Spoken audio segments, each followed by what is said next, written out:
Hello everybody, my name is Ethan. Welcome back to the channel where today we are going to be touching into logic in C#. I will start the video off by saying I made an extremely big error and I filmed the entire logic video while my microphone was muted. So there is no audio and I kind of felt shitty about just dubbing over the video and trying to explain what I was doing because it's just easier to see my lips moving and kind of understand what I'm saying. So this video is going to be a little bit shorter than that video was because all the work is already done. Unfortunately, to my knowledge, there's no way to reset your progression in Codecademy based on just one section. I know you probably can reset your progress in an entire area, but then I'd have to go through the entire syllabus that we went through with data types and variables, right? Which I don't want to do. So instead we're going to do this and hopefully we can get through it in a reasonable time, and I'll try and explain how everything works, right? So logic is pretty simple. It's computers checking the state of something. Is the program running or not? Does a specific variable exist or not? And is a specific value equal to another specific value? Basically, yes or no questions, true or false questions. One thing you'll want to know about logic is it's pretty, in computer science, you're typically going to see this as a bool type variable or boolean logic, as you can see here. That's what they'll call it in this sort of computer science-y area of learning. And basically, you got to think about it. Is it true or false, right? True or false is the biggest one, right? A lot of the times you'll have values within coding languages that are strictly just true or false. Like in Python, it's the word true or the word false, although the F and T are capitalized. I believe in C#, it's going to be just the value true, uncapitalized lowercase value of true. So example right here is this little picture we have. Right now the lights on is equal to false because it's daytime out, right? Typically when it's daytime out we don't have all the lights on, but if I click turn the lights off, or turn the lights on, I mean, the sun comes out and all the lights in the house come on, right? So lights on is equal to true.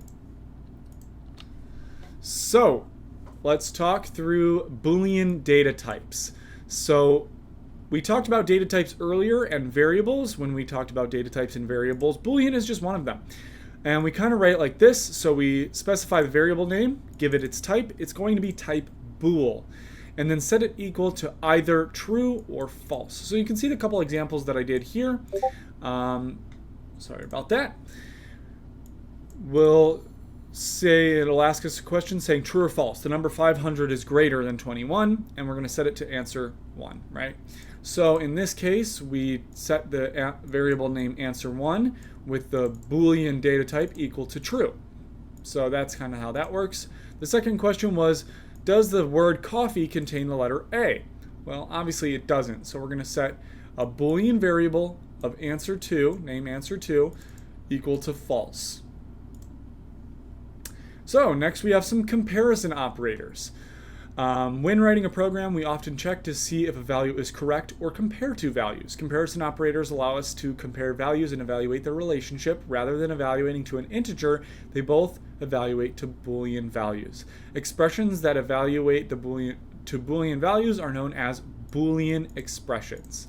So here are a couple. Equals, and this is very, very common within coding. If you want to check if it is true that two values are equal, instead of just using one equal sign, you'll use two equal signs, right? And that's just pretty standard for how they do it. And it's going to return true if the value to the left is equal to the value of the right of that Boolean expression.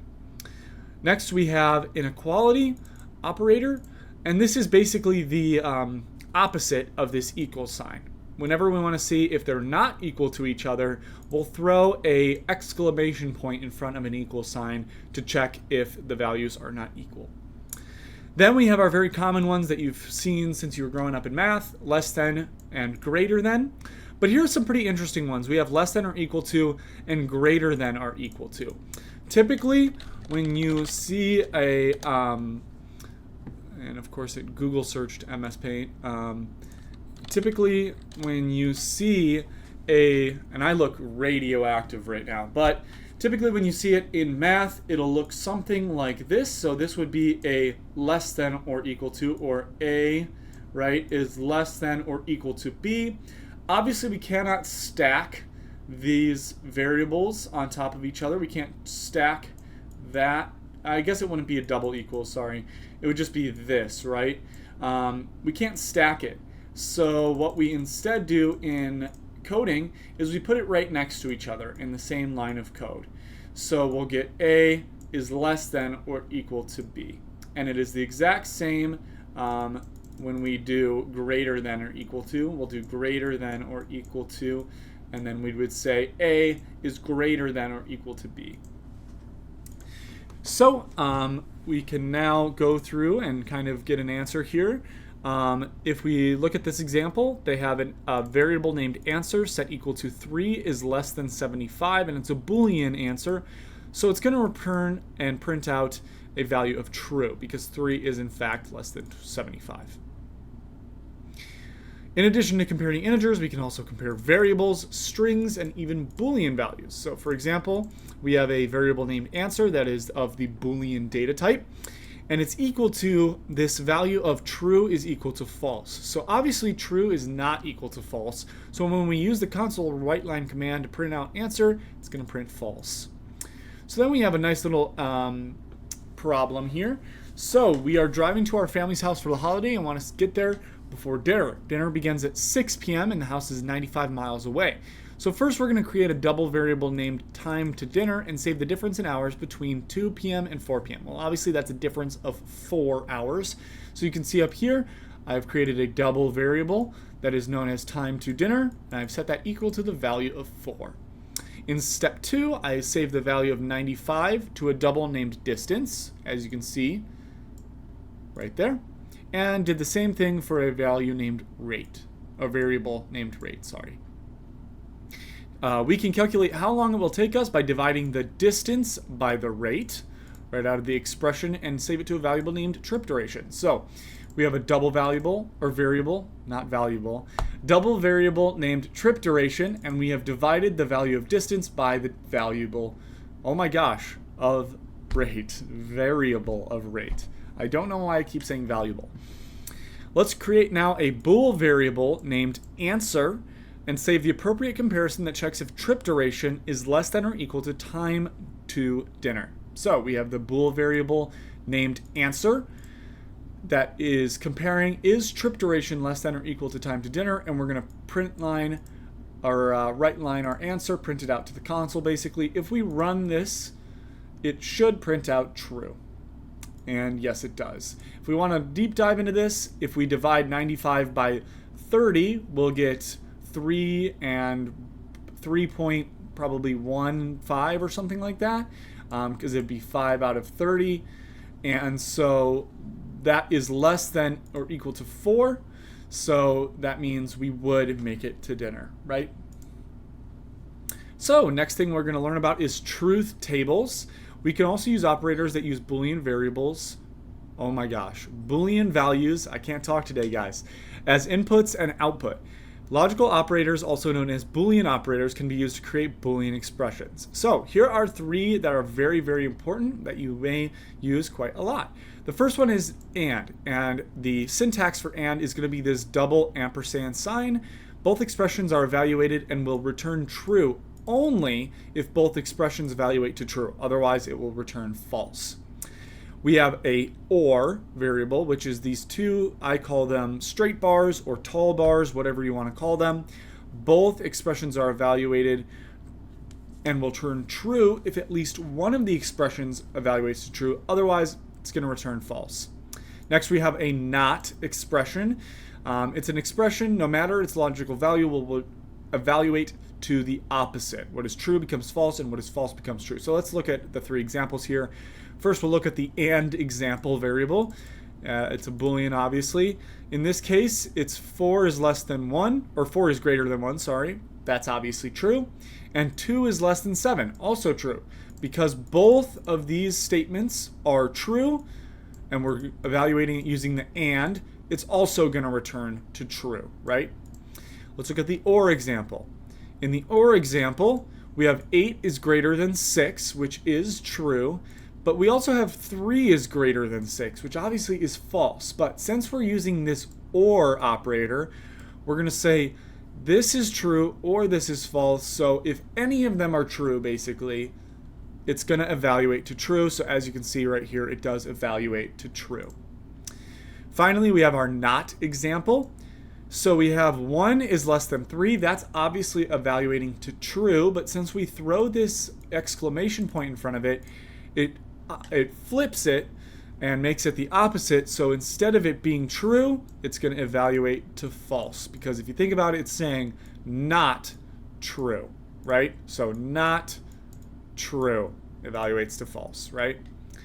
So this is a pretty good graphic if you want to see what's happening. If we have two variables A and B and we're evaluating them via an AND Boolean operator, if both are true, then it's going to evaluate to true.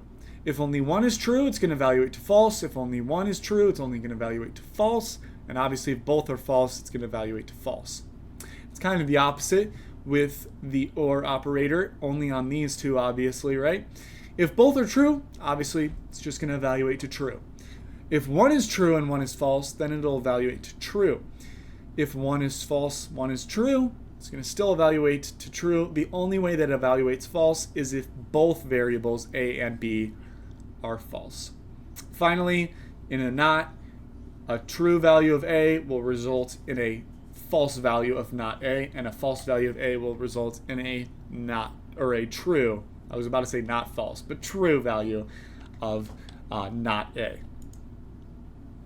All right, let's look at some logical operators. So we just learned about the double ampersand, the double tall bar, or double straight bar there. As we saw in the truth table, a Boolean expression that uses logical operators can be as simple as evaluating two Boolean values. So in this example, we have answer is equal to true and false. It's obviously going to evaluate to false because we have one true, but we're using that double ampersand, so it's going to evaluate to false because we also have a false value. In this case, we're saying that answer is equal to the evaluation of true and false. According to the truth table, we can go back to that. If we have a true and a false, it's going to evaluate to a false, right? But more often, Boolean expressions are extremely complex. Rather than determining if one relationship is true or false, we can evaluate several expressions by connecting them with logical operators and then determining the validity of the overall expression, right? So we've got an example here. We'll look at the first row here, which is a Boolean variable named answer. The first part is 9 is less than 3. That's going to evaluate to false, right? 9 is not going to be less than 3. In the second one, it is 100 is less than 45. Even though this is an OR, because both variables are false, it will evaluate to false, right? Second one, we have 3,439 is greater than 40. Obviously, that is true. We're using the AND operator, though, so if this one's false, we would also just say it's false, the whole expression. But in this case, we see that 1 is less than 3. That is true. So because both values here are true and the AND sign, it's also going to evaluate to true. We can use logical values to start changing logical statements by finding the value of answer. So we have it kind of works through these problems here. Let's look at the instructions, though.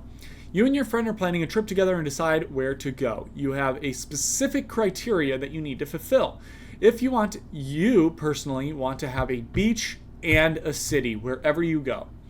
Let's create a bool variable named your needs and write a logical expression that captures your criteria. So right here, I have created a bool variable named your needs. And in this case, we want beach and city. Your friend wants a beach or he wants hiking. So let's capture that in a variable named friends needs. Bool friends needs is equal to beach. And again, we're going to use these double tall bars, right, for or, right? So beach or hiking. He wants one of the two. Finally, our current pick is Barcelona, and that has a city and a beach. So you can see up here we've created some Boolean expressions, right? We know that Barcelona has a city and a beach. So we've set the value of beach equal to true, set the value of hiking equal to false because we said Barcelona does not have hiking, but it does have a city too. So when we create a logical comparison that compares your needs and friends' needs and saves it to trip decision. So if we wanted to go somewhere, we both need to satisfy our needs and our friends' needs, right? So we're going to put in this your needs and friends' needs, right? If trip decision returns true, Barcelona would be a good place to go on vacation for us too, right? So if we click run here, we should see the value of true pop up into the top right, and that is exactly what we see because our needs are met. There is going to be a beach and there is going to be a city, and our friends' needs are met because there is a beach or hiking. In this case, it's just a beach, right? We can continue now. So let's review how to define variables with bool type data, how to use comparison operators, what a truth table is, and how to use logical operators, right? So we can go to the up next. It may take us to the end of this next section, so I might have to go back. Yep, it is going to take us to the end. We are going to learn some other stuff. So let's intro ourselves into conditional statements. So conditional statements are very good for coding. Let's kind of take a read here. We make decisions all the time in our life based on different conditions. Are you going to drink tea or coffee, study history or biology, buy a new shirt, or save your money? We can program computers to make decisions based on different conditions. We can specify the computer that order in which we should execute certain instructions or should execute certain instructions in specific cases. That means that depending on the conditions, the instructions that our program executes can change. The order that a computer program executes in a set of instructions is known as a control flow. We can use different control structures to alter the flow of our program. Control structures let us handle different situations that might arise and make our program more flexible. In C#, these different types of statements are known as conditional or selection statements. Boolean logic and conditional statements go hand in hand. A computer will decide if a condition is true or false and execute the set of instructions accordingly. Make sure that you're comfortable with Boolean values, comparison operators, and logical operators. Those were the sections that we covered in the previous 20 minutes of this video here. All right, we'll look at a different structure of Boolean logic to control the flow of our programs, including if statements, if-else statements, else-if statements, switch statements, and ternary operators, right? You can read that if you'd like, but we have a nice little graphic here.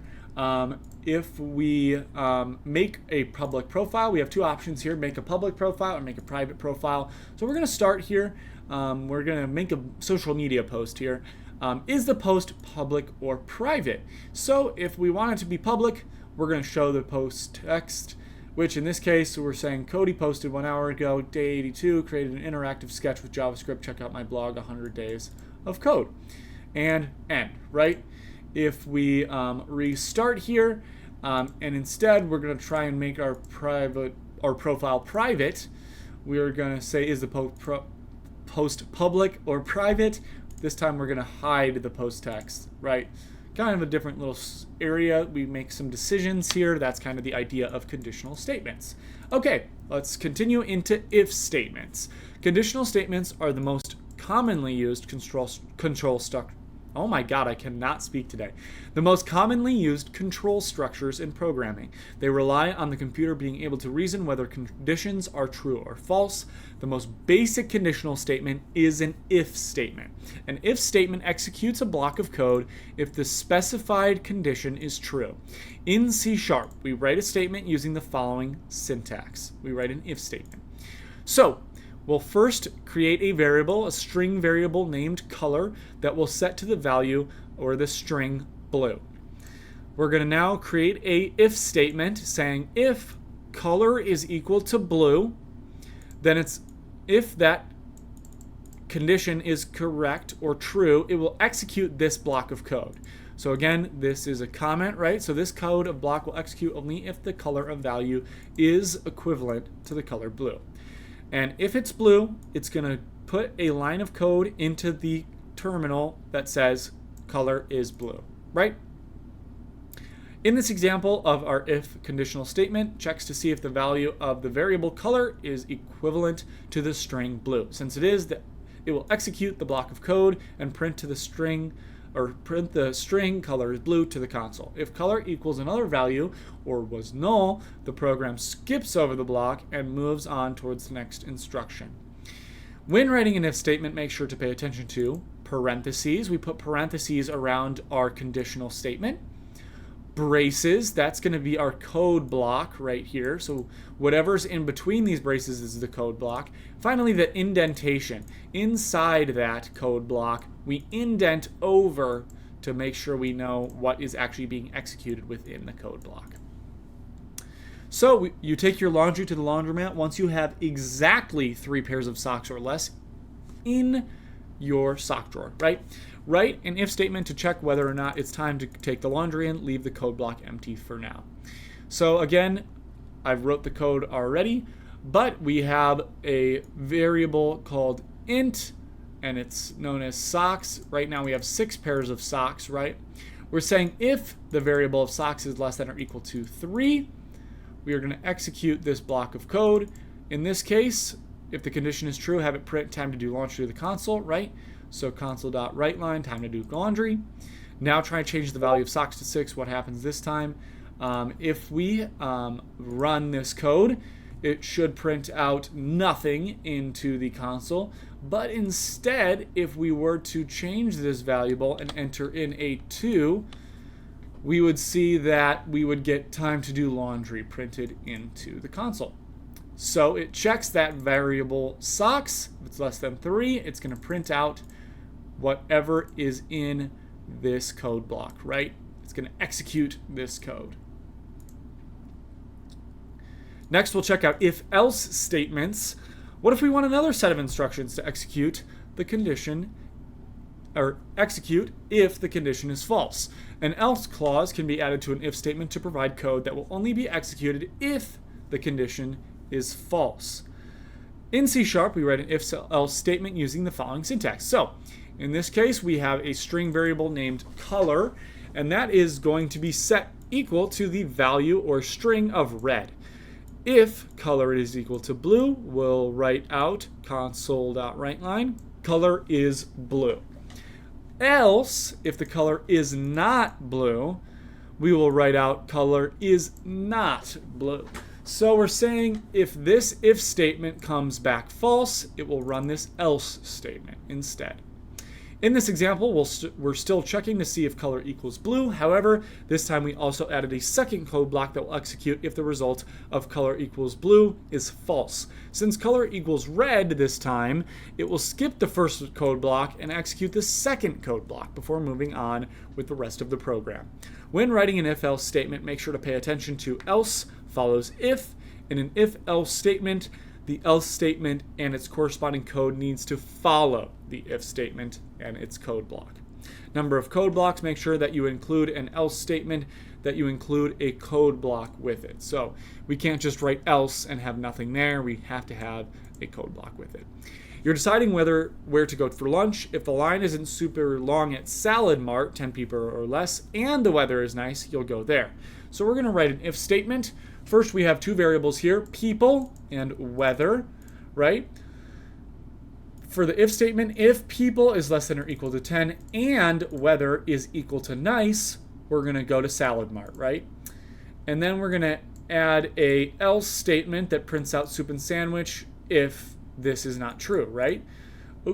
So if we run this code here, we should see the else statement of soup and sandwich pop up into our console, and that's because there's too many people for us to think that it's a good idea to go to Salad Mart. If we were to change this value of people to say 8 people instead of 16, we'll end up actually going to Salad Mart as the line is not that long and the weather is nice. Now, if we, instead of changing the value of the string weather instead to rainy, right? So it's not nice anymore, it's actually rainy outside. We'll again see that soup and sandwich, gets printed to the console. Now we've done if statements, if-else statements, and now we have else-if statements. So what if we want to handle multiple conditions and have different things happen each time? Conditional statements can be chained together by combining if-else statements into an else-if.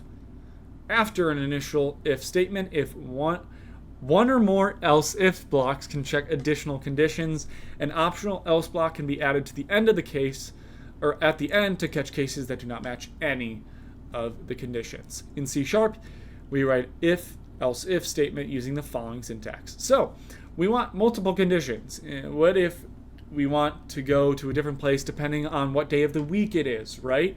That's where we would use an else-if statement, right?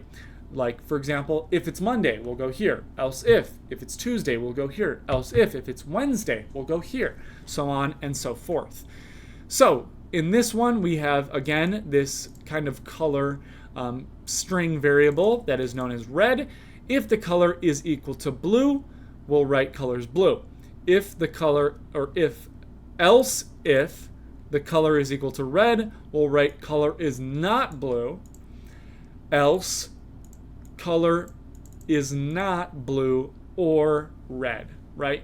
So we'll skip to this part right here. This kind of just explains the block of the code if you want to read that. But when using else-if statement, make sure to pay attention to each else-if statement gets its own condition. Make sure to specify the condition an else-if is evaluating.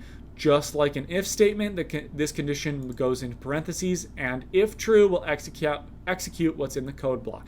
I'm having a really hard day of pronouncing things today, guys. This is bad. Else follows else if. If you choose to include an else statement, again, it's optional in this case, make sure it comes after else if statements, any else if statements you might have. So we're trying to do a board game night with our friends, but we're not sure how many people will show up. We want to write a program that prints out what game we play depending on the number of guests. So first we have a variable known as int guests. I'm actually going to get rid of that little indentation there. First if statement, we kind of want to play the game Catan if we have 4 people show up. So 4 or more, so it says at least 4, so 4 or more. And so if we have guests, that variable guests equal to or greater than or equal to 4, we'll write out Catan. That will be the game we play tonight. Else if guests is greater than 1, next modify the statement, add another condition that outputs the game Innovation. Now this is a game I've never heard of, but I guess it requires at least 2 or 1 or more people to show up to your game night. We'll write Innovation. Finally, if no one shows up, we're just going to have to play solitaire, right? So if we set this value of guests to 6 people, we'll be able to play Catan, right?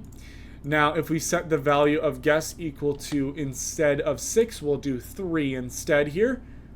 We'll play that game of Innovation, right? Because this one is evaluating as false. Obviously, 3 is not greater than or equal to 4.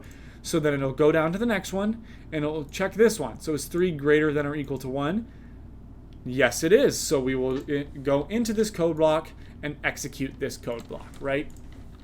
Now, what happens if we have a value of guests that is equal to 0? No one's going to show up to our party. We are going to have to stick with solitaire then, right? That's that else statement. That's catching everything else.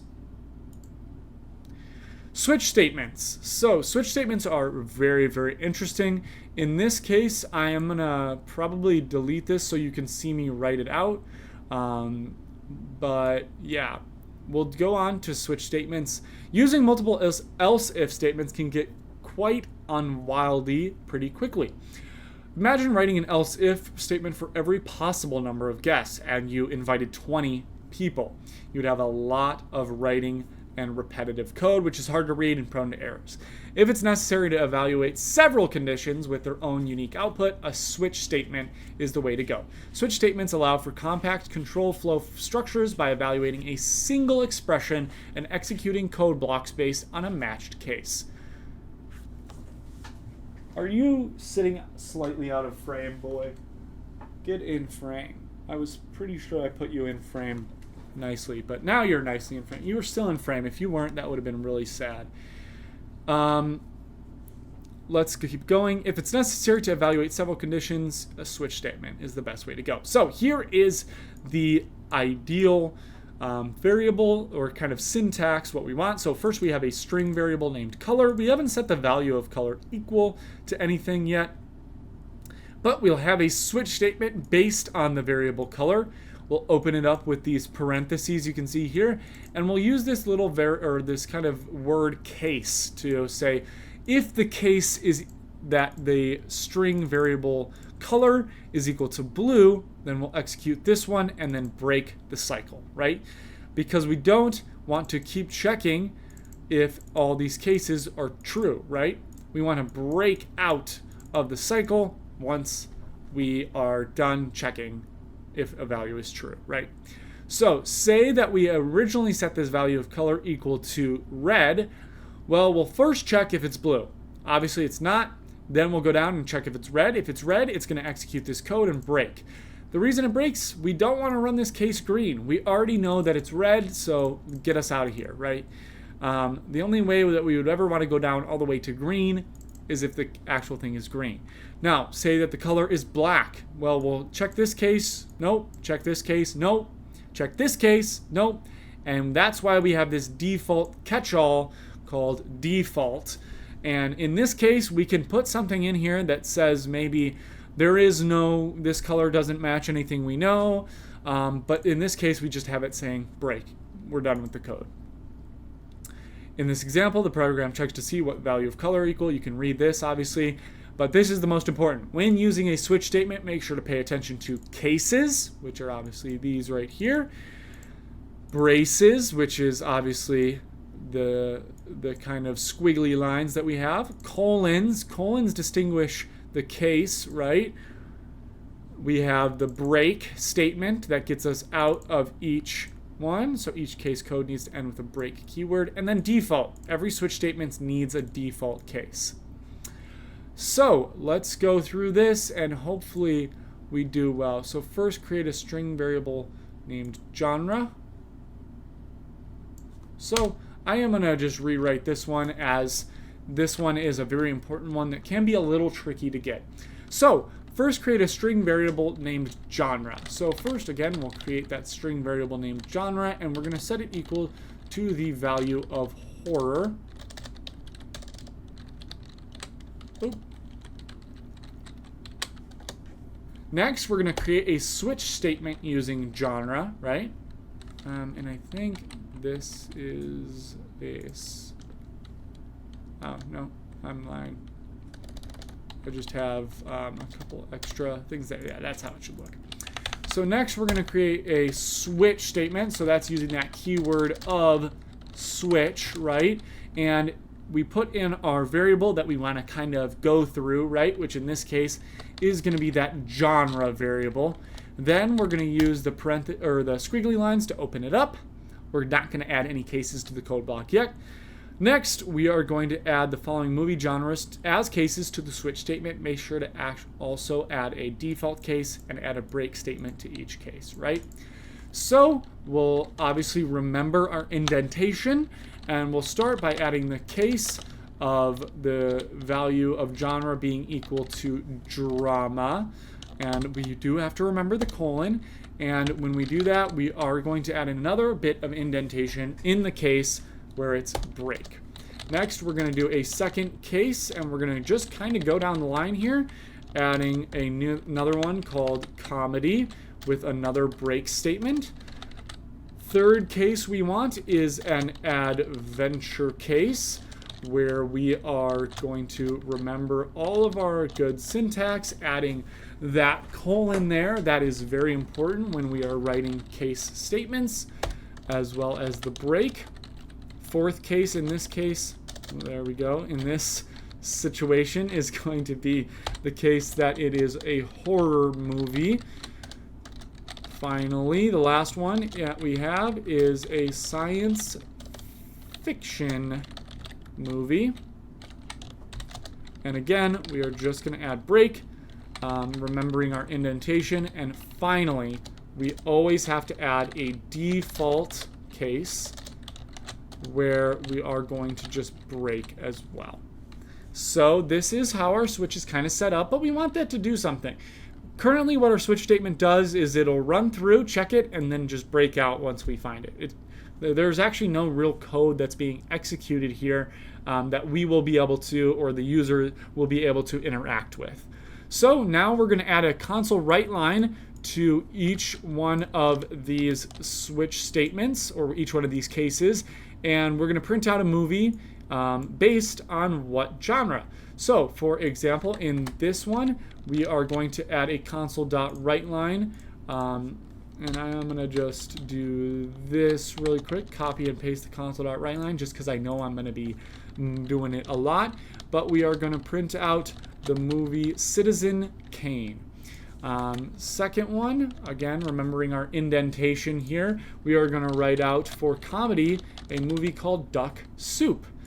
In the next one, again, remembering our indentation, as our indentation is very important in the switch statements. For an adventure movie, we're going to write out King Kong. For the horror movie, we are going to write out the value of Psycho, if I can spell psycho correctly. And finally, for the science fiction, we are going to write out the value of 2001.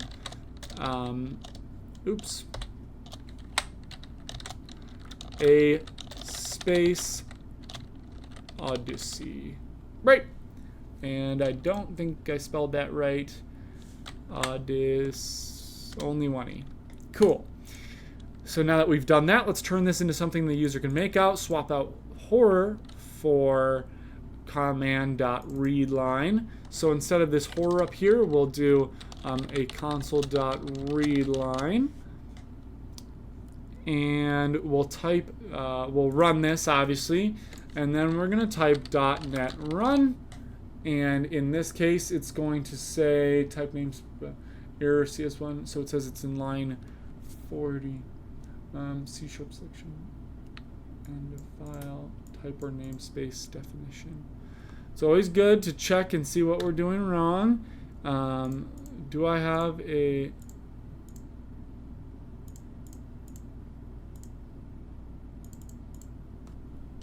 think that's it.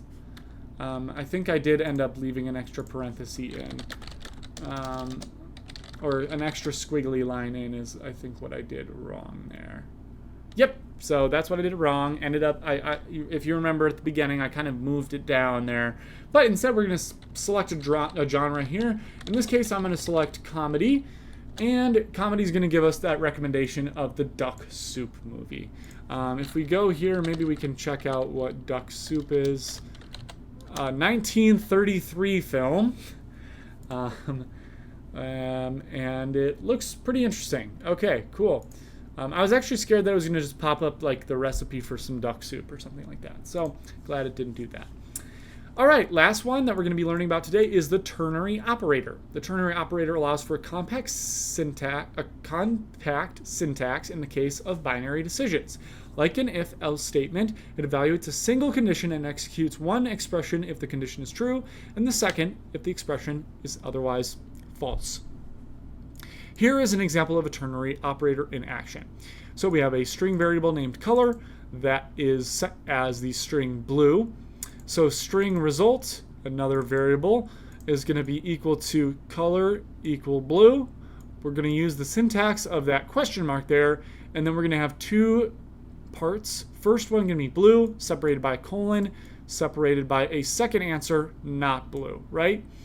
So I'm going to say if this code block executes true, then it's going to print out the value blue. If it's incorrect or false, it's going to print out, or not print out, but set the value of result equal to blue, value of result equal to not blue, right? And then we'll print it out and see what happens. So let's look at this part. You can read this up here. That kind of explains what it does in this code block a little bit better maybe than I did. When using ternary operators, make sure to pay attention to the parentheses. We placed a Boolean expression within the parentheses of the statement, right here. The question mark operator, make sure this comes after the statement and before the outcomes, and then of course the colon that separates the two possible outcomes. You're growing peppers and wrote a program that lets you know if it's time to pick them. Save the comparison statement that checks to see if pepper length is 3.5 inches or more. Note this will throw an error since we've not completed our statement. So first we're setting a variable of pepper length, an integer variable to equal 4. We're going to have a message that is a string variable equal to this first condition, which is pepper length is greater than or equal to 4. If that is true, it will print out, or it will set this message equal to ready. If it's false, it'll say wait a little longer. So let's run this code and see what happens. It says it's ready because our pepper length is 4. What happens though if we change it to 2? If we change it to 2, we'll see wait a little longer. So that's how the basics of a ternary operator work. Let's take a little bit of a review. We've learned if, and else keywords to write conditional statements, switch statements, and ternary operators. So we can look at the couple of projects I did. We're just going to kind of review them. Actually, it's not letting me go into the projects. Okay, first it actually let us take the quiz. Let's retake the quiz just to have a good time here. What possible values can a bool variable have? So I'll let you take a second each time. We have a couple of answers here that look kind of good. I would say it's these two true and falses. But we want to know that when we put a value like that into quotation marks, that makes it a string. And a string is different than just a true or false. So I'm going to say it's this one right here, number 4. Next one, we have int variable named bottles is set equal to 3. Complete this statement so that it evaluates to true. So we can drag and drop these little characters here. So if we go through, this one is equals. So bottles equals 3. I kind of like that one off the bat, but let's check the other options. This one is going to be not equal to 3. This one is going to be greater than 3. And this one's less than 3. I don't like any of these last 3, so I'm going to go with this one right here. And we'll check our answer, and we did end up getting it. What will be printed to the console when this code is executed? So we have an int variable named x that is equal to the integer of -100. So we have an if, and else statement here. If x is equal to 0, we're going to print x is equal to 0 to the console. If x is greater than 0, we're going to print x is greater than 0 to the console. Else, we're going to print x is less than 0. So I'll give you a second. Which one do you believe it is? Since it's -100, x is going to be less than 0. So it's going to print x is less than 0 to the console. Use the ternary conditional operator to complete the statement. So we have to kind of understand what we're doing here. So if you remember, we need a couple of specific syntax to complete a ternary operator. First one is definitely going to be this question mark after the conditional statement. So we have the conditional statement that the variable num is greater than 6. Then we'll use the ternary operator. And then we have our two options here, big and small. So to separate the two, we do use the colon. That's kind of the general syntax of a ternary operator, and that should be true. So what is wrong with this code? So we have an int variable named num that is set equal to the value of 2. We have a switch statement here that kind of checks on that variable num. The case that the variable of num is equal to 1, we're going to print 1 for the money. In the case that it's equal to 2, we're going to print 2 for the show, and the default is let's go. So what's wrong with this code? I'll give you a second to kind of think about it. If you kind of thought that we're missing something, you're on the right track here. it's no break statements. We need break statements between the cases here. If we don't have those break statements, it ends up not working correctly. So we're going to say that the issue with this code is that there is no break statements. If we look at the other answers, there's not enough cases. That's not true. We can have as little cases or as many cases as we want. Num should be type string. That's not necessarily true either. It can be type int. And there are no switch statements in C#. That's obviously not true. We just learned that there are switch statements in C#. What will be printed to the console when the code is executed? A Boolean variable named type hasAnger is equal to true. And we have a string variable named expression that doesn't quite have an equals sign yet, or a value yet. So we have an if-else statement. So if hasAnger is equal to true, obviously. So if this is true, which it is, we're going to set the value of expression equal to this little funny drawing here. And then if it's false, we're going to set the expression to the kind of shrugging shoulder kind of text guy there. So I would say that after we print out expression, it is going to look like this one up here because we have the hasAnger equals true. So I will click that one, and that is true. Complete this statement such that it evaluates to false, right? So let's go through the answers. Less than or equal to, that's just going to probably throw an error because you can't get a value of less than or equal to via a true or a false. If we use the or statement, true or false, since true is true and false is false, false is false, since one of the values is true, it's going to evaluate to true, but we want it to evaluate to false. We have our not operator here, which is the exclamation point. True, not false. That doesn't really mean anything, right? It's not kind of comparing, sorry about that, it's not really comparing the two variables. The last one seems like the best answer, and that is true and false. Since one is true and one is false, it's going to evaluate to false. So I'll check our answer here, and boom. So next we have an int of the variable x equal to the value of 50. If we have now an if, else if, and else statement. So if x is equal to 0, console.writeLine, x is equal to 0. Else if x is greater than 0, it's going to print out x is greater than 0. Else, if it's anything else, it's going to say x is less than 0. So let's look at the options here. X is less than 0 is printed to the console. That's, I believe, obviously not going to happen. X is 50, so that's greater than 0. If anything, we're going to be going into this code block here. X is greater than 0 is printed to the console, right? That's a good option. X is equal to 0 is printed to the console. That's not a great option. But we also have there will be an error. So what might throw an error here in the code? If we can spot it right away, that would be good. And that's going to be the parentheses, right? So we see these parentheses here. That is a good thing to have. But if we look at this else if, we don't see any parentheses.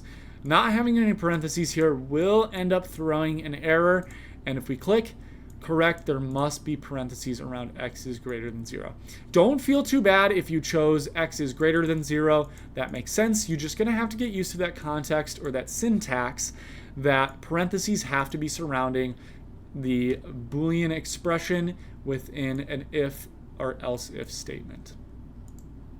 Lastly, we have two variables here, both bool type. One is it raining, and it's set to true, and is it sunny, and that's set to false. So complete the statement such that it evaluates to true. So we have 30 is greater than 28, that's true, but we also have an and here, so we'll also need another true statement. So if we look up here, we have another true statement. That's it is raining, or is it raining, I should say. So if we put that in, we should be good. Yep. All right, we ended up getting a perfect score on this test, and we can go into the two projects. Now, I'm not going to redo the two projects, and you will see why. It ends up being quite a lot of writing, but we'll kind of go over it quickly. In this project, you'll make a program that measures the strength of a given password based on the following criteria. A strong password has at least 8 characters, has lowercase letters, has uppercase letters, has numerical digits, and has symbols like hashtag, question mark, and exclamation point. So we'll go into this. So we'll start up by defining all the standards for the passwords. That's what we did right here. So we have an int variable named min length equal to 8 because that's the minimum length that we want our password to be. String uppercase, string lowercase, int digits, and string special chars, right?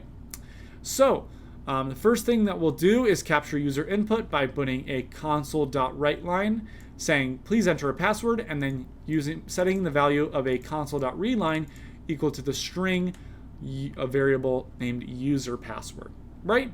And now basically what we're going to go ahead and do is increase the value of this score variable anytime one of our criteria is met, right? So we'll initialize that variable of score as equal to 0, right? If they enter in a password of nothing, obviously their score should be a 0. We wouldn't want to initialize it as a 5 and go down, right? Instead, we're going to do it this way. So now we're going to do some conditional statements. I'll kind of just go over that without having to go through all of these little things here. So first thing we're going to check is if the password length is equal to 8 or more. So if we do the user password.length function, something that we learned in the previous video that I had made, if that is greater than or equal to min length, which again is up here, is 8, we're going to add the score by 1. Remember, we can do score plus plus to increment any variable by 1, right? So we could do score plus 1, right? Something, or plus equals 1, something like that. But anytime you're coding, you kind of want to make it as simple as possible. So score plus plus does the exact same thing. Next, we use a new tool that they kind of introduced us to here in step 5. It's called the tools.contains. So using this, you'll get to use this function kind of to see if it contains a specific list of text, right? So again, we're using this string user password, right? When they enter in a password, we'll say tools.contains user password if it contains A, B, C, D, E, F, G, H, I, J, K, L, M, O, P, Q, R, S, T, U, V, W, X, Y, Z. I'm not going to say that again for the next one. But if it contains any capital letters, we're going to increment the score again by 1. Next, we're going to do another if statement, doing the exact same thing, but instead here we have all the lowercase letters, right? And again, if that value or if this if statement is true, we are going to increment the score by 1. Finally, we have actually 2 more, sorry. If it contains a digit, so 1, 2, 3, 4, 5, 6, 7, 8, 9, 0, we'll also increment the score by 1. And then finally, if it has a special character, I added some extra ones like the @ sign, the squiggly line, we'll also increment the score by 1. So now, if we're kind of next wanting to tell them, kind of give them some feedback, right, on what their score is. Previously, we just kind of printed out the score to the thing, and it was like, okay, what does a score of 5 mean, right? Instead, we have a switch statement here now that, kind of tells us what tells the user how their password is, right? So in the case that the score is equal to 5, we'll write this password is extremely strong. We're also going to do the same thing if the case is that the password or the score value is equal to 4. It's also extremely strong. Now, if it gets to 3, the password is just strong. If it's 2, the password is medium strength. Finally, if it's 1, it's a weak password. And finally, if the value of score is 0, we're just going to tell them it's an invalid password. So let's click save here quickly. And if we go up into our console and write .NET run, we will be able to enter a password. Obviously, we will write DMX monkey password with a @ sign, and then we'll do a nice good old 1, 2, 3 on the end there, and it will say the password is extremely strong. If we look at this password, we will have seen that it follows a lot of the criteria, right? So the minimum password length, yeah, that's obviously more than 8 characters. Does it have a capital letter? Yep, it does. When I have the DMX monkey, also the P in password is capitalized. Does it have lowercase letters? Yes, it does. It has monkey as well as the SSWORD are all lowercase. Does it have a number? Yes, it does. It has the 1, 2, 3 off the end. And does it have a special character? Yes, it does.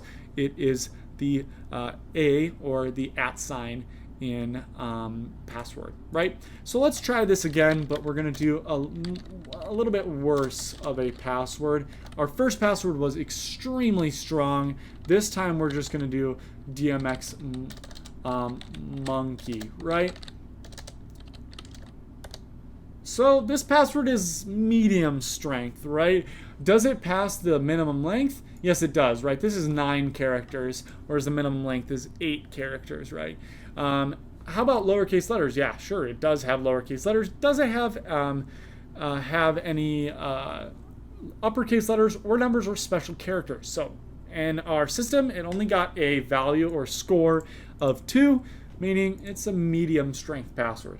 Finally, let's do one more example here and see what we like with this.